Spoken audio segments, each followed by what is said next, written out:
There will be time for you to read the instructions and questions, and you will have a chance to check your work. All the recordings will be played once only. The test is in 4 sections. At the end of the test, you will be given 10 minutes to transfer your answers to an answer sheet. Now turn to Section 1. Section 1. You will hear a telephone conversation between a customer and an overseas shipping agent. First, you have some time to look at questions 1 to 8.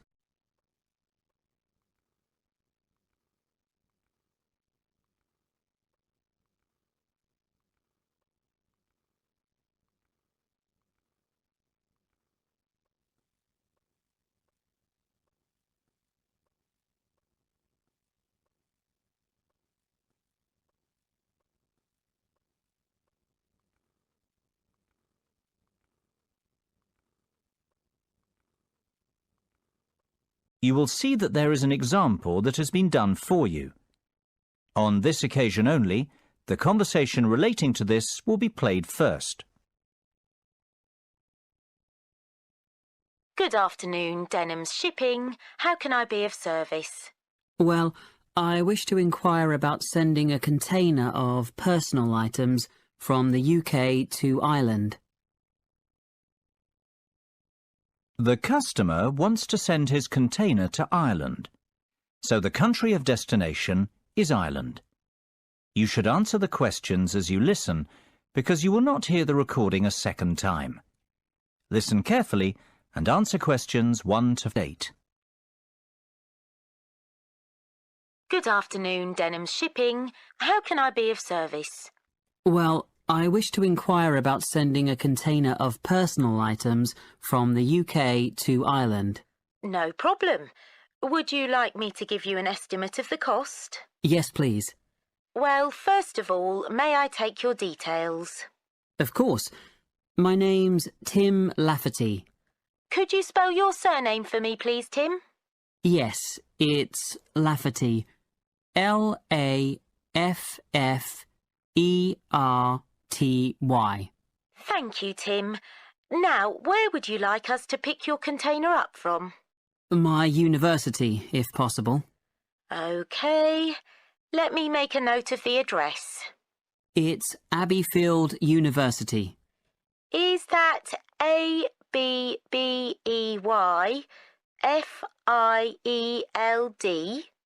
That's right. Park Street, Brighton. Perfect. And may I take down your postcode too? It's BR8 9P3. Great. Thank you, Tim. Have you the container's measurements? I do. It's approximately 2.5 metres long by 1.25 metres wide. I see. Quite a big one then. Indeed. And the height? I make it 1.20 metres deep.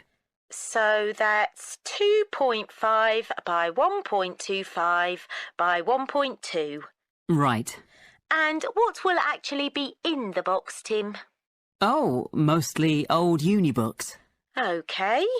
And some music albums. Anything else? Yes, a little bit of stationery. I see. And could you put an estimate on the value of the items? The books are quite valuable. They're worth around £1,800. The music albums, maybe half that, say £900. And you can put the stationery down as £300. Before listening to the rest of the conversation, you have some time to look at questions 9 and 10.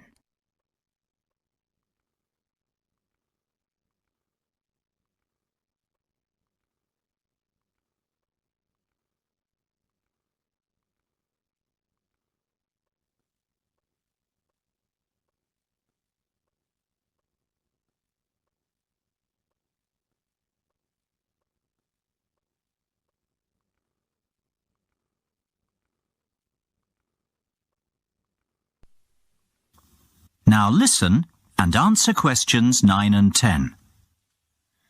OK. And will you be purchasing contents cover from us also? I'm not sure what you mean. Sorry, let me explain. Because your items are worth more than £2,000, we recommend that you purchase insurance to cover yourself in the event of damage or loss. Makes sense. What are my options? Well, we offer 3 insurance deals: the premium rate, standard rate and economy rate ones. Premium offers full cover in the event of loss, damage or theft, which means you would be provided with the full cost of replacing your belongings. What about standard and economy?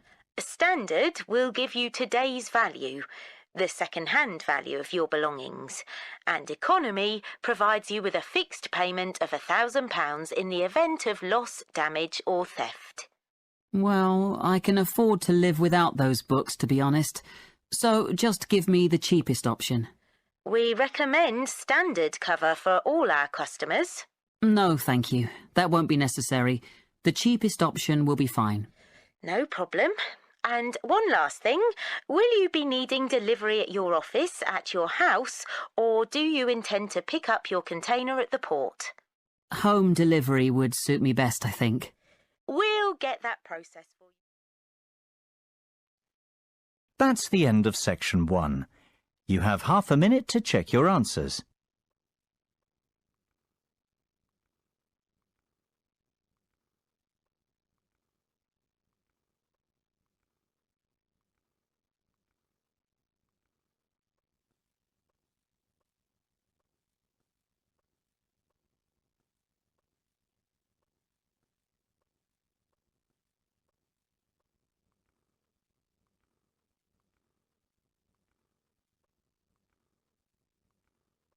Now turn to section 2.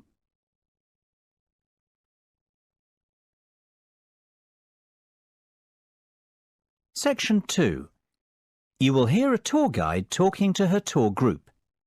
First, you will have time to look at questions 11 to 15.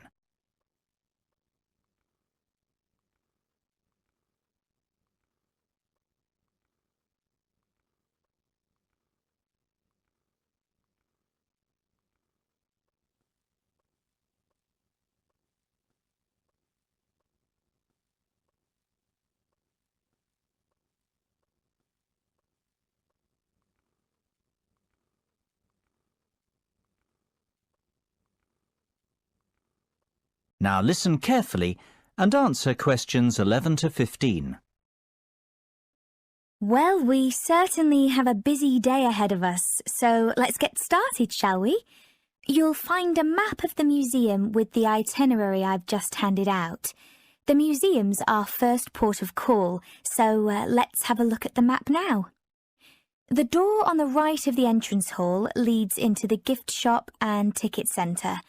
Once we pick up our entrance tickets, I'd ask everyone to deposit their bags and coats in the cloakroom, which is located towards the back of the gift shop and ticket centre. If you want to pick up an information leaflet, you can approach the information desk situated along the right-hand side. Now, once you come back into the entrance hall, the door on the opposite side to the gift shop leads into the art gallery. There is a special exhibition on there at the moment which is not to be missed. If you continue on up the entrance hallway, that leads into the main exhibition centre. At the back left-hand side, there are some toilets. Beside the toilets, you'll find the 3D theatre. I strongly recommend that you make time for the 30-minute presentation in the theatre. It is well worth a viewing. Running along the right-hand side of the main exhibition centre is the Modern Art Studio. Here, not only can you view some of the most famous works of the 20th century, but you can also sit in on a workshop run by a local artist. So, that's the art museum. Before you hear the rest of the discussion, you have some time to look at questions 16 to 20.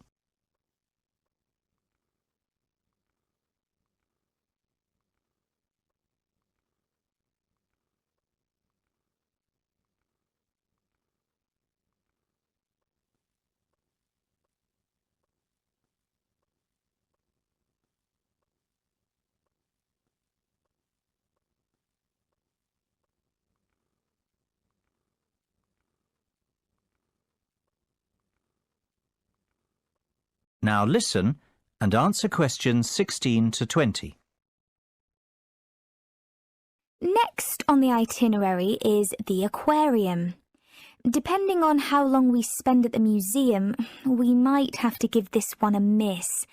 It's not what I'd call a highlight of the day, but it would be a shame if we didn't get to see it, as it's en route to the Solheim Country Club, where we're booked in for lunch at 1 o'clock.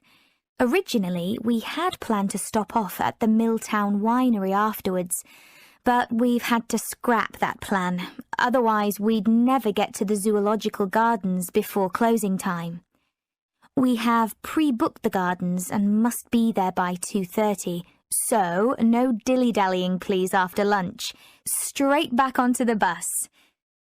The gardens close at 3:30, so we've an hour there, which should give us ample time to look around. Time allowing, we'll stop off at the famous Stout Brewery after that, if traffic isn't too heavy, and we're in Lincoln before 5. If not, we'll head straight for the National Concert Hall, where you're in for a real treat of an evening, with a performance from the world-renowned cellist, Andrei Borovsky. We have to be in our seats by 6:30 sharp. After that, it's back to the hotel for the night, where a buffet meal will be waiting for us at 8:30, or whenever we get back. That is the end of section 2. You now have half a minute to check your answers.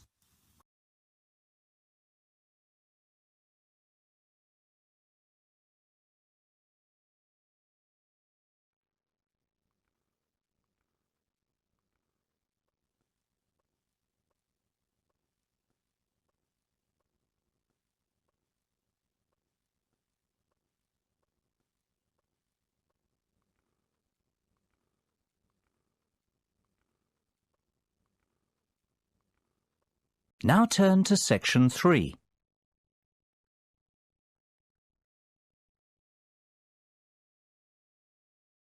Section 3. You will hear a discussion between 2 design students and their tutor on a practical assignment. First, you have some time to look at questions 21 to 25.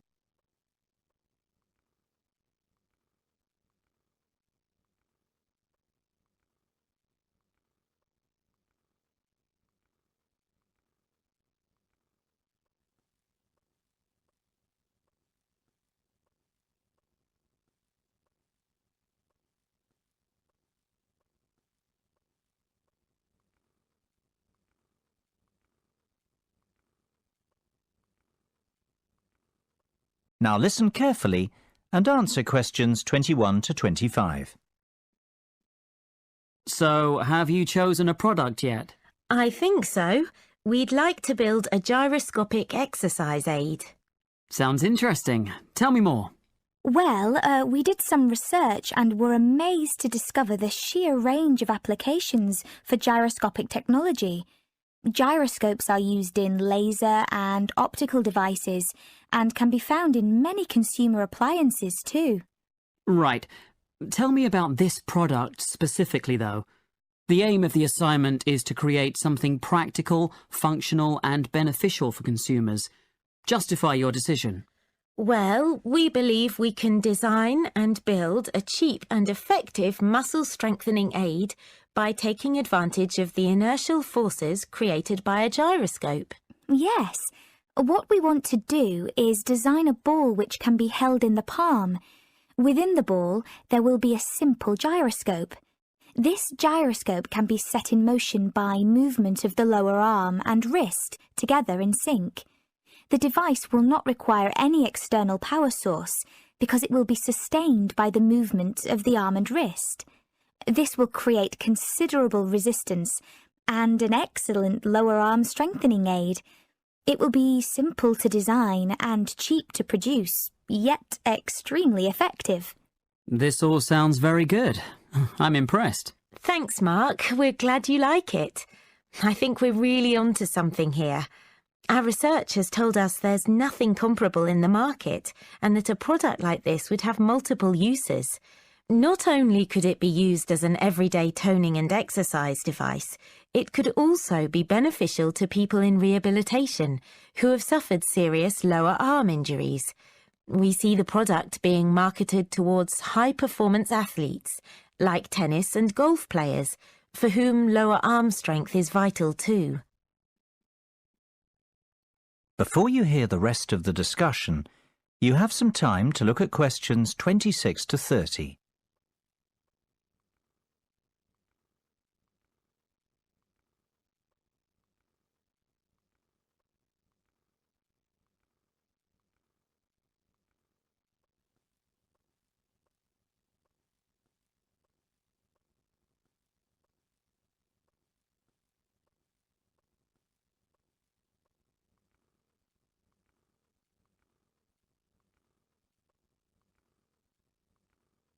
Now listen and answer questions 26 to 30.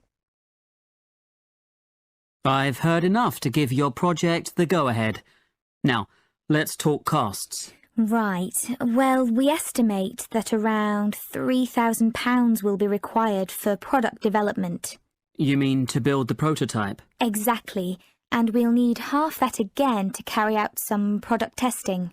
And what's your timeline for the project? The prototype should be ready a fortnight after work on the design starts, and we'll need another 6 weeks for testing. We want to enlist the help of 15 people to test the prototype. Ideally, we want 5 professional athletes to try it out, 5 recovery patients, and the remainder of the subjects will be gym members, our 3 target markets. Okay. Well, you have a lot of work to do, but you've certainly made a good start. Let's meet again on Monday to get the ball rolling. That is the end of section 3. You now have half a minute to check your answers.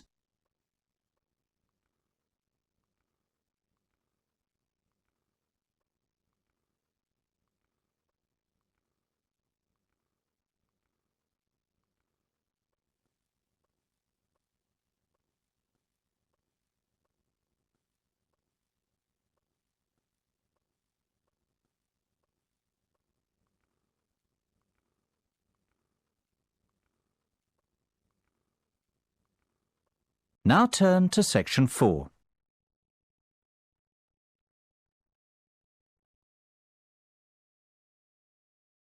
Section 4. You will hear part of a lecture about public speaking. First, you have some time to look at questions 31 to 40.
Now listen carefully and answer questions 31 to 40. It is only natural to feel somewhat nervous before giving a speech, and while a few nerves never did any harm, and can in fact prove beneficial, letting your nerves overcome you can be detrimental. Today's presentation will focus on ways to control those butterflies and help you to give better presentations in future. First and foremost, you've got to know your material. I can't stress that enough. If you fail to prepare, you might as well prepare to fail. Even the most experienced speakers never turn up unprepared and never try to wing it. Personalize your subject and use humour, anecdotes and conversational language. This will make it easier for you to remember what you want to say. Secondly, Practice, practice, practice. Rehearse well in advance, and preferably out loud, and with all the equipment you plan on using. Practice your timing, when to pause and when to breathe, and prepare for the unexpected. Something always goes wrong, especially when you're relying on technology, so always have a backup plan. Get to know your audience before you have to stand up in front of them. Meet and greet them on the way in, perhaps. It is much easier to talk to a group of friends than a group of strangers. And, just as importantly, know your room as well. Arrive early, pace the speaking area, and practice using the microphone and visual aids. The hardest part is trying to relax. Never rush straight into your speech. Begin slowly and address the audience first. In fact, even before you start, take a few deep breaths. You know, 1 1,000, 2 1,000, 3 1,000. This will turn your nervous energy into enthusiasm. Visualization can be a great confidence booster. Visualize yourself making the speech in the way that you intend. Imagine your voice loud and confident, and picture the audience clapping and rooting for you. Remember, people want you to succeed. The audience wants to hear an interesting and insightful speech. They aren't hoping you make a fool of yourself. Whatever you do, avoid making unnecessary apologies. If you make a mistake or two, forget about it. Few will notice, and it will all be forgotten before too long. People often forget the importance of body language. Don't underestimate this. Your words carry far less meaning than your delivery. Success is defined by your intonation and confidence. If you come across as a confident person, people will listen to you. You will command their attention. Stand tall and proud and deliver with conviction. Humans are very bad listeners. We remember less than 25% of what is said and place far more emphasis on how it is said. Last of all, be realistic and give yourself a chance. No one becomes the perfect speaker overnight. It takes time to hone your presentation skills. That is the end of section 4. You now have half a minute to check your answers.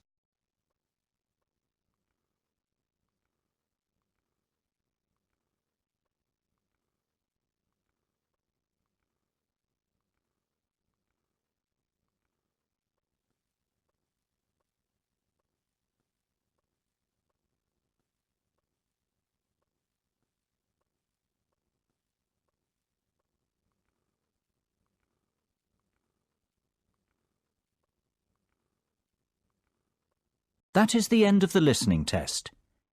In the Ielts test, you would now have 10 minutes to transfer your answers to the listening answer sheet.